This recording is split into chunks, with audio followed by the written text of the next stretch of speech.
What's going on YouTube? The Apophis here and welcome back to my channel. It's Wednesday and it's rare for me to put a video up on Wednesday, but I'm doing this to help out somebody that came across my channel and asked me for some advice. So if you want to stick around to hear what I have to say, we're going to be right back in a second.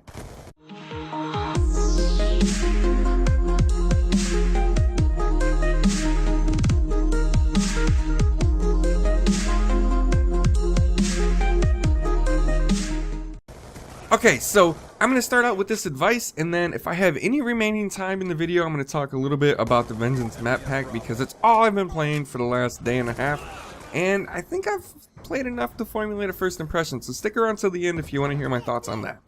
Let's jump right on in to Dr. Phil's session here. Assuming a few things here, I'm going to go with you're a female that is of high school age, probably just starting out. The reason why I say that is you mentioned a boyfriend, which could honestly go either way.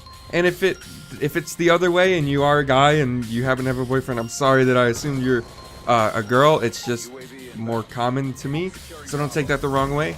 And I assume the high school aspect of it because you talk about a quarter system in your schooling, and typically quarter systems show up at high school or above. So let's start.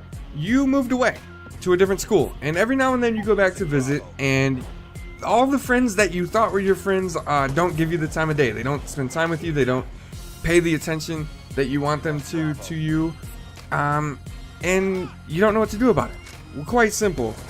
It happens. When you move away, you kind of just grow apart from people. It's not that you did anything wrong. It's not that they don't like you.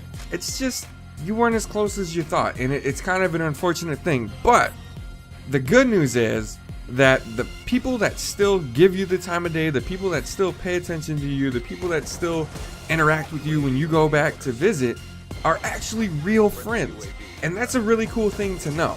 A lot of people say that they're better, or they rather have 2 or 3 really good friends versus 10 like half-ass friends. I think right now what you got is 2 really good friends plus your boyfriend. And I mean, I would rather have 2 really good friends than some, shady, flaky friends. Let me explain this to you. I moved out of my house in 2005, so I've been on my own ever since, and that was right after high school graduation.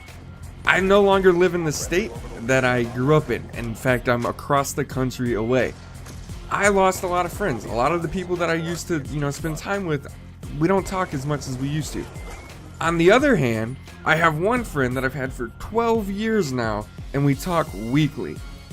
One of the things that you have to keep in mind is, are you doing your part?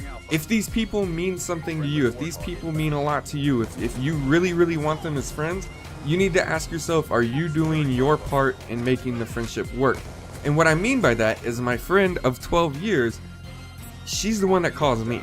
I rarely call her, I rarely text her, I rarely initiate the contact. However, whenever she does, I do my best to make all the available time I have to dedicate that to, having conversation, because we've known each other for so long and we're best friends, and I want to give her that time of day, but I don't do my part when it comes to initiating that. So ask yourself, are you doing your part to fuel the friendship? Now, if the answer is no, then fix it. With all the social networking, with all the social media, with cell phones and texting, there's no reason that you shouldn't be rekindling the friendships and things like that. You shouldn't be keeping in contact if these people are important to you, and they seem like they are. So if you start doing all of that and then it just doesn't pan out, you just got to keep in mind that it's not your fault. People just grow apart when you move away.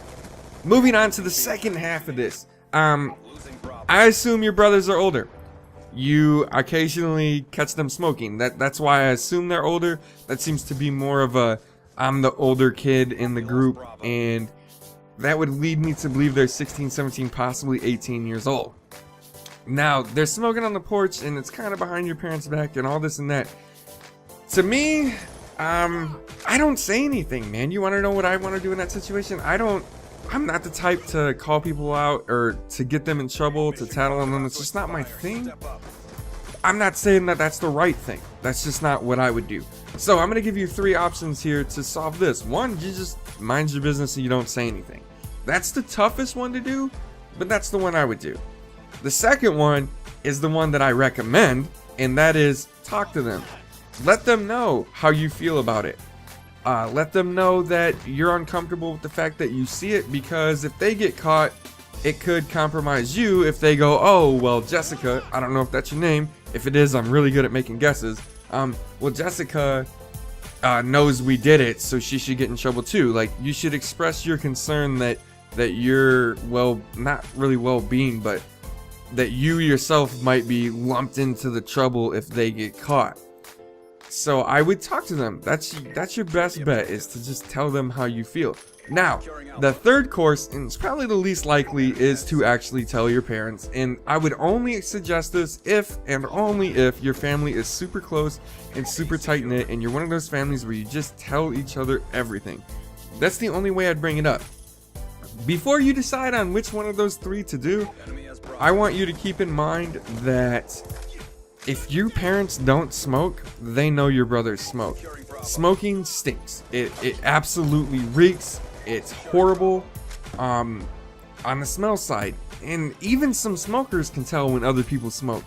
If your brothers were smoking in a car and then they got back in the car like 3 days later and got out, they would still smell like smoke. That's how much it stinks. So I'm gonna assume your parents already know. Therefore, I wouldn't really tell, because they probably already know. So that's my advice on that. I guess kind of gave you three options. And to round this letter out, you were worried about your brothers inflicting physical harm on you or making your life miserable if you tell your parents about this whole smoking thing. I was the oldest of the three kids. I had one brother, one sister, and I can tell you right now, I beat the living dog shit out of my brother all the time. Used to beat him up constantly. He was a tattletale, and I didn't like that, so I beat him up a lot. But my sister, on the other hand, tattled just as much, and I never once inflicted any kind of physical harm on her. I think if you're a chick, which again I'm assuming, I think you're safer than you think in that aspect. I don't think your brothers are gonna beat you up because you're a girl and they're older, and it's just not the right thing to do. Now, that is just an assumption. If you're in a situation where your brothers have already beat you up, then you need to consider things carefully. And on top of that, you need to voice that more than you need to voice the smoking issue. You need to worry more about that, because then it becomes a matter of your safety. If they smoke, they harm themselves, especially if they're doing it outside. It's not affecting you at all.